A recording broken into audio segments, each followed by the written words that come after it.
자, 이곳이 이제 영곡 사거리인데요. 이 영곡 사거리 같은 경우도 지금 좌우측으로 국유지가 많이 잡혀 있고, 이 라인들 보면 이쪽은 안성 방향, 안성이 38번 국도 방향이고요. 이쪽은 배감 시내 방향. 이쪽은 17번 국도 방향, 이쪽은 용인 SK 하이닉스 방향입니다. 뭐 하이닉스에서 한 3.5km 정도 떨어져 있는 곳이고요. 영곡 사거리에 차량 수통이 굉장히 많아질 텐데, 간략하게 설명드리면 영곡 사거리 중에서도 이제 특징이 있죠. 자, 이제 17번 국도 라인으로 양재IC로 가던 물동량의 50% 이상은 이제 318번 도로로 해서 남용인 IC로 빠집니다. 그래서 지금 보시면 양지 쪽으로 가는 차량 수통이 훨씬 수월해진 것을 많이들 느끼실 텐데, 이 남용인 IC가 개통이 됐기 때문에 그런 부분이 있습니다. 지금 드론 영상은 드론은 여기서 떠서 이쪽 방향을 비춰주고 있는데요. 지금 보시면 이 영곡 사거리 라인들 중에서도 특징이 있는 게, 이런 코너, 교차로 영향권이 있는 곳들은 이렇게 조그만한 필지가 코너에 붙어 있다고 해서 허가가 나지 않습니다. 왜냐하면 이제 교통사고의 우려도 있고 가감 차선을 이제 빼야 되는 부분이 있는 곳도 있고 없는 곳도 있어요. 그래서 이제 마을 도로라든지 이런 현황 도로로 안으로 들어갈 수 있는 곳들이 좋은 건 뭐냐면, 이 도로로 허가를 받아도 되고 뭐 앞쪽 도로로 허가를 받아도 되고, 그리고 개발의 규모라든지에 따라서 가감 차선을 빼야 될 수가 있고 빼지 않아야 될 수도 있고, 그리고 또 이런 경우들이 있습니다. 여기 이 땅도 굉장히 이쁘죠. 이쁘게 정리를 잘 해놓으셨고, 이 땅도 굉장히 이쁜데, 이 땅 같은 경우는 생산관리지역, 여기 같은 경우는 계획관리지역입니다. 그러면 이제 건물, 건폐율과 용적률에도 차이가 있기 때문에 같이 붙어있는 땅이라고 해도 땅값이 차이가 날 수밖에 없는 게 용도지역이고요. 거기에 이제 또 하나 특징이 있는 것은 뭐냐면, 이런 전답인 곳과 그리고 이제 대지인 곳에 또 달라요. 근데 물론 이것도 이렇게 공사를 해놓은 것을 보면 허가를 받았기 때문에, 자, 지금 이 위치가 어디냐면 이 영곡 사거리에서 지금 이곳인데요. 이렇게 지적 편집도를 켜보면 어때요? 자, 이곳은 생산관리 지금 전답으로 돼 있지만 아마 공사를 해놓으신 거 보면 전용을 해가지고 허가를 받아놓은 상태. 그래서 건축이 딱 해서 준공이 떨어지면 이제 대지로 바뀌는 곳이겠고요. 아까 이쪽 라인 같은 경우 보면 이렇게 색깔이 칠해져 있는데, 이렇게 뿌연 색깔이 있는 곳은 뭐냐면 취락지구입니다.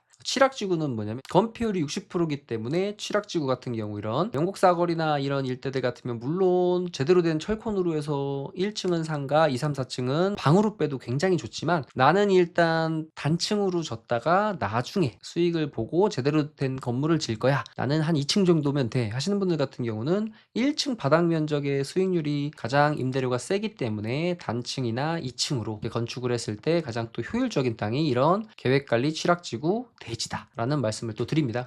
안녕하세요. 땅이 미친 농부 땅민홍입니다. 오늘은 설 연휴 마지막 날인데요. 다들 가족들과 따뜻한 명절을 보내셨으리라 생각이 됩니다. 오늘 저는 점심때쯤에 원산면에 토지를 가지고 계신 분이 연락이 왔는데요. 부동산에서 본인의 토지를 팔라는 연락이 왔다고 하시더라고요. 이걸 팔지 2, 3년을 더 가져갈지 고민이라는 전화였는데, 2년 전 땅민홍 채널에서 다룬 용인 SK 하이닉스 아래쪽인 목신리에 대한 영상 중 본인의 토지가 나와 관심 있게 보셨고, 그중 본인의 토지가 접도구역이 상당히 있어 못생긴 땅이 아니냐고 이렇게 질문을 하시더라고요. 그래서 상담을 요청하셔서 저는 집원만 보면 대략적인 시세와 향후 방향성을 대략 아니까 찾아오실 필요 없이 말씀드리겠다고 했는데요. 바로 이 토지입니다. 지도로 와서 설명을 드려보면, 이 아래쪽에 이제 목신리라고 하는 곳인데, 목신리 중에서도 이 목신리 57번 도로 라인이 이제 계획관리 지역의 토지들이 꽤 많이 분포가 되어져 있어요. 근데 이게 이제 이 길이 하나밖에 없다 보니까 이쪽에 대한 수요들도 많고, 지금 보시면 대략적인 설명을 드려보면 여기가 이제 안성의 북가현이고요. 이 위쪽부터 목신리 그리고 이제 중릉리 라인인데, 이 라인들 보시면 이 라인에 판넬로 이렇게 보시면 도로변에 건물이 지어진 곳 중에 임대가 안 나간 곳이 하나도 없습니다. 심지어 어떤 곳까지 임대가 나갔냐면요. 이렇게 보시면 저도 좀 놀랐는데요. 자, 이런 곳들도 단독으로 임대가 나갔다고 합니다. 이 라인들이 대략 지금 아마 평당 한 8만 원에서 10만 원 정도 임대료 받는 것으로 알고 있는데요. 이런 곳들까지 나갈 정도니 지금 원산면에 건물이 정말 이제 귀하다는 말씀을 드리고, 이제 한번 오늘 이 57번 도로 라인의 실제적인 영상에 대한, 실제 토지에 대한 내용을 한번 분석해보고, 이제 후반부에 2년 전에 용인 SK 하이닉스 57번 도로 라인과 그리고 안성의 서운면 현대자동차가 들어오는 굉장히 중요한 곳 중에 하나인 이 안성의 요 서운면 라인에, 이것도 57번 도로거든요.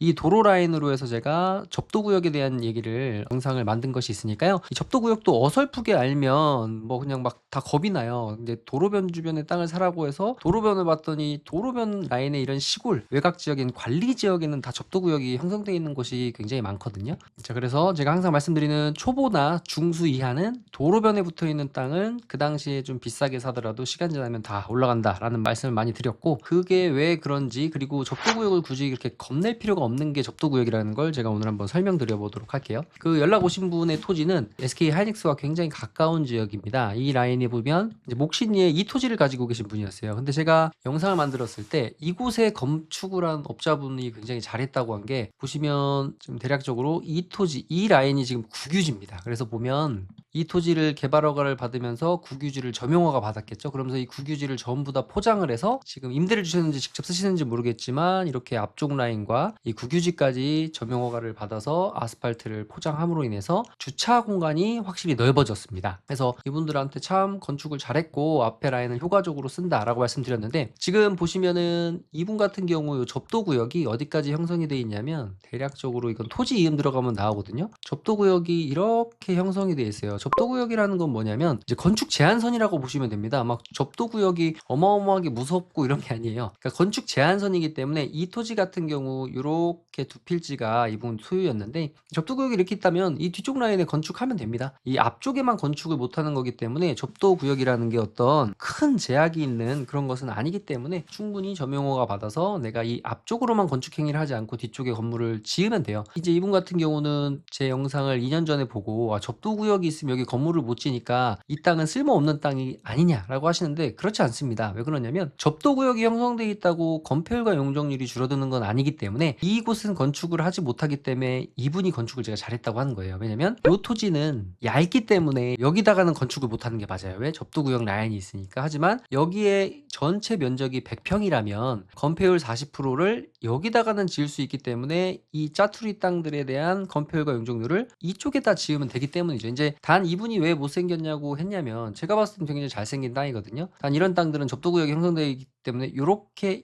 잘라서 팔지는 못하죠. 어떻게 자를 수 있냐면 이렇게 해서 이렇게 하나 자르고요. 그렇게 하면 요게 지금 한 430제곱미터 정도 되니까 한 131평 나오겠네요. 그러면 131평에 건폐율 40% 하면 한 52평 정도 지을 수 있으니까 충분하게 효율적인 땅이 되고요. 그리고 나머지 부분도 전체적인 면적을 보면 이렇게 대략 전체 면적을 이렇게 쟀을 때 1241제곱미터 하면은 375평 정도 되니까 여기에 50평짜리 건물 지을 수 있는 분, 여기에 375평이니까 건폐율 40%니까요. 여기서도 150평을 지을 수 있으니까 뭐 하나를 더 잘라도 되겠네요. 이렇게 효율적으로 내가 지금 당장 돈이 없다면 이렇게 하나, 그 다음에 뭐 이런 식으로 둘, 그 다음에 요 전체 부분 중에 접도구역이 이렇게 형성되었으니까 이렇게 뭐 한 아까처럼 정말 작은 건물도 이렇게 임대가 나갔잖아요. 보시면 그런 식으로 해서 이렇게 분할을 해서 하나 팔고 조금 기다렸다가 또 하나를 팔고 이런 식으로 하셔도 되고, 아니면 더 다른 좋은 땅에 대안이 있다면 지금 이 땅을 팔고 처분을 하고 다른 땅을 사셔도 나쁘지 않다라는 조언을 해드렸는데, 이분도 이 도로변 라인이 얼마에 거래되고 있는지는 대략 아시더라고요. 네이버 부동산만 들어가 봐도 이렇게 보면 이쪽 라인들 같은 경우는 지금 57번 도로 라인에 도로에 딱 붙어 있는 토지들은 500만 원이 다 넘습니다. 뭐 이렇게 60억 정도 되는 것도 뭐 600만 원을 하고요. 그리고 뭐 이 아래쪽으로 좀 모양 좋은 것들 같으면 이런 토지들 같은 것도 80억이 되는데도 평당 520이 넘습니다. 물론 80억 정도 되고 뭐 60억 정도 되는 것은 어느 정도 금액 조정이 되긴 하겠지만, 지금 하이닉스가 공사를 하고 있고 이렇게 보시면 57번 도로 라인에 이런 판넬로 된 그냥 단층 건물들만 있어도 이런 지금 공실이 없고, 여기도 꽉 찼고 여기도 나가 있고 여기도 다 나가 있고요. 지금 보시면 작년 7월이라 차가 없지만 지금 현장 가보시면 여기 차들이 꽉 차 있고요. 반대편 같은 경우도 지금은 헐렁헐렁해 보이지만 여기 공영 그 원삼 원주민분들을 위해서 만든 이제 체육시설인데, 여기 같은 경우도 현장 가보시면 지금 차가 꽉 차 있습니다. 그러니까 이런 60평짜리 70평짜리 창고에 기업 한두 개만 들어와도 지금 직원들 차가 3, 40대가 있기 때문에, 이런 곳 같으면은 이제 57번 도로 라인 같으면은 조금 향후에 어려운 문제들이 어떤 문제냐면, 지금 보시면 57번 도로 라인은 접도구역은 많이 잡혀있는데 지금 국유지가 많이 잡혀있지가 않아요. 그래서 지금 보시면 도로 면적이 있고 이런 국유지가 너무 적기 때문에 아마 57번 도로 라인은 당연히 최소 4차선으로 확장이 돼야 되는데, 이 라인들은 지금 이런 바짝 이렇게 접도구역 거의 없는 이런 건축을 한 곳들 같은 경우는 뭐가 되냐면 이제 주차장이 부족해질 거예요. 지금 같은 경우 여기 2차선 도로니까 이 국유지 점용허가 받아서 그 접도구역 바깥쪽에 딱 졌지만, 이제 이 라인으로 좌우측 국유지가 있는데 이 국유지를 활용하지 않고 그냥 이쪽으로만 다 넓힐 수는 없기 때문에 향후에는 이런 도로 접도구역의 경계선상에 지은 이런 작은 필지들은 오히려 조금 한 100평 미만의 작은 필지들은 좀 주의해야 되지만, 그 이상의 큰 필지들은 어느 정도 건축 행위도 가능하고, 소형 평형의 이런 작은 땅들은 또 건축을 하지 않아도 땅으로도 매도가 될 수 있기 때문에 그런 부분에 대해서 유리할 수 있다라는 말씀드리고요. 근데 보면 이제 이런 큰 57번 국지도 라인의 이제 아래쪽은 좀 좁긴 한데 318번 도로 라인들은 보면 이게 또 국유지가 굉장히 많이 잡혀 있으며, 보시면 이렇게 널찍하게 잡혀 있는 것들을 볼 수 있어요. 그래서 이런 곳 같은 경우는 지금은 이렇게 국유지를 주차장처럼 넓게 쓰지만 이 318번 도로에 대한 확장 계획도 이미 나와 있기 때문에 이 318번 도로가 확장이 되면서 이제 전력을 지중화로 깐다고 벌써 발표가 됐기 때문에, 그래도 이 318번 도로 라인들은 국유지가 이렇게 넓게 자리를 잡고 있기 때문에 그래도 지금 폭을 보면 이 아래쪽 영곡 사거리 쪽 라인들 보면 제가 관심 있게 보는 곳인데, 이 라인들 보면 실제로 도로 포장이 지금 한 10m 정도 돼 있는 거 나오는데, 이렇게 벗겨보면 이렇게 10m가 되지 않는 어쨌든 한 8m 정도를 도로로 쓰고 있고, 나머지 지금 좌우측으로만 봐도 대략적으로 이렇게 봤을 때 국유지가 양쪽으로 한 7m씩 이렇게 확보가 돼 있기 때문에 318번 도로 라인도 일단은 향후에는 이제 국유지 같은 경우 이렇게 형성이 돼 있고, 이 라인들도 지금 접도구역이 일부 있는 곳들 있습니다. 하지만 지금 이 한 8m 정도 되는 곳과 좌우측으로 한 7m 정도의 국유지가 확보되어 있기 때문에 추가적인 필지를 수용되는 필지들은 그렇게 많지는 않을 것 같아요. 한번 이 영곡사거리 현장 영상 보면 두창리 같은 경우 이렇게 보면 정미소 앞에도 벌써 이렇게 임대를 주고 계신 것 같아요. 이런 식으로 지금 지게차가 잔뜩 들어와 있고 이쪽에 좀 컨테이너 박스 하나 있는데 그 안에서도 뭐 사무실을 또 운영하시는 것 같더라고요. 그래서 작은 필지들은 임대가 잘 나갈 수밖에 없다 말씀드리고요. 자, 이곳이 이제 영곡사거리인데요. 이 영곡사거리 같은 경우도 지금 좌우측으로 국유지가 많이 잡혀 있고, 이 라인들 보면 이쪽은 안성 방향, 안성이 38번 국도 방향이고요. 이쪽은 배감 시내 방향,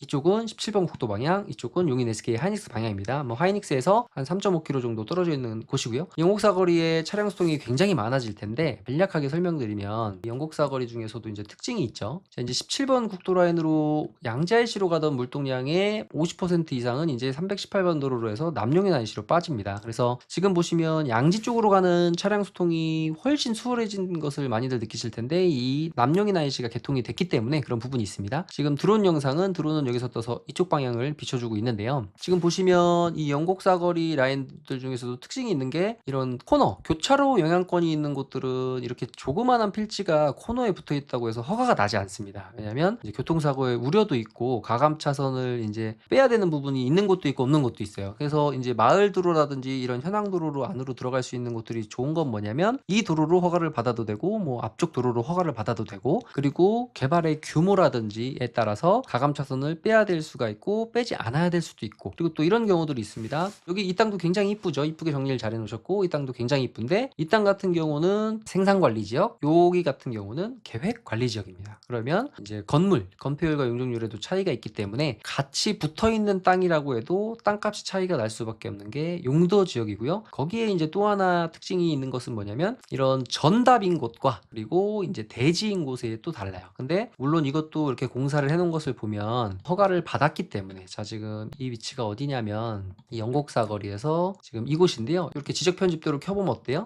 자, 이곳은 생산관리 지금 전답으로 돼 있지만 아마 공사를 해놓으신 거 보면 전용을 해가지고 허가를 받아놓은 상태. 그래서 건축이 딱 해서 준공이 떨어지면 이제 대지로 바뀌는 곳이겠고요. 아까 이쪽 라인 같은 경우 보면 이렇게 색깔이 칠해져 있는데, 이렇게 뿌연 색깔이 있는 곳은 뭐냐면 취락지구입니다. 취락지구는 뭐냐면 건폐율이 60%이기 때문에 취락지구 같은 경우 이런 영곡사거리나 이런 일대들 같으면 물론 제대로 된 철콘으로 해서 1층은 상가, 2, 3, 4층은 방으로 빼도 굉장히 좋지만, 나는 일단 단층으로 졌다가 나중에 수익을 보고 제대로 된 건물을 질 거야, 나는 한 2층 정도면 돼 하시는 분들 같은 경우는 1층 바닥 면적의 수익률이 가장 임대료가 세기 때문에 단층이나 2층으로 건축을 했을 때 가장 또 효율적인 땅이 이런 계획관리 취락지구, 대지다라는 말씀을 또 드립니다. 그래서 우리가 토지를 살 때 교차로 영향권 사거리에 너무 가까운 곳은 이런 허가 사항을 또 짚어봐야 될 수 있지만, 지금 이쪽 방향이 이제 하이닉스 방향인데 하이닉스 한 3분에서 4분만 가면 이쪽이 이제 하이닉스인 방향인데, 이런 토지들 같은 경우는 바로 대지기 때문에 건축이 당연히 가능하고요.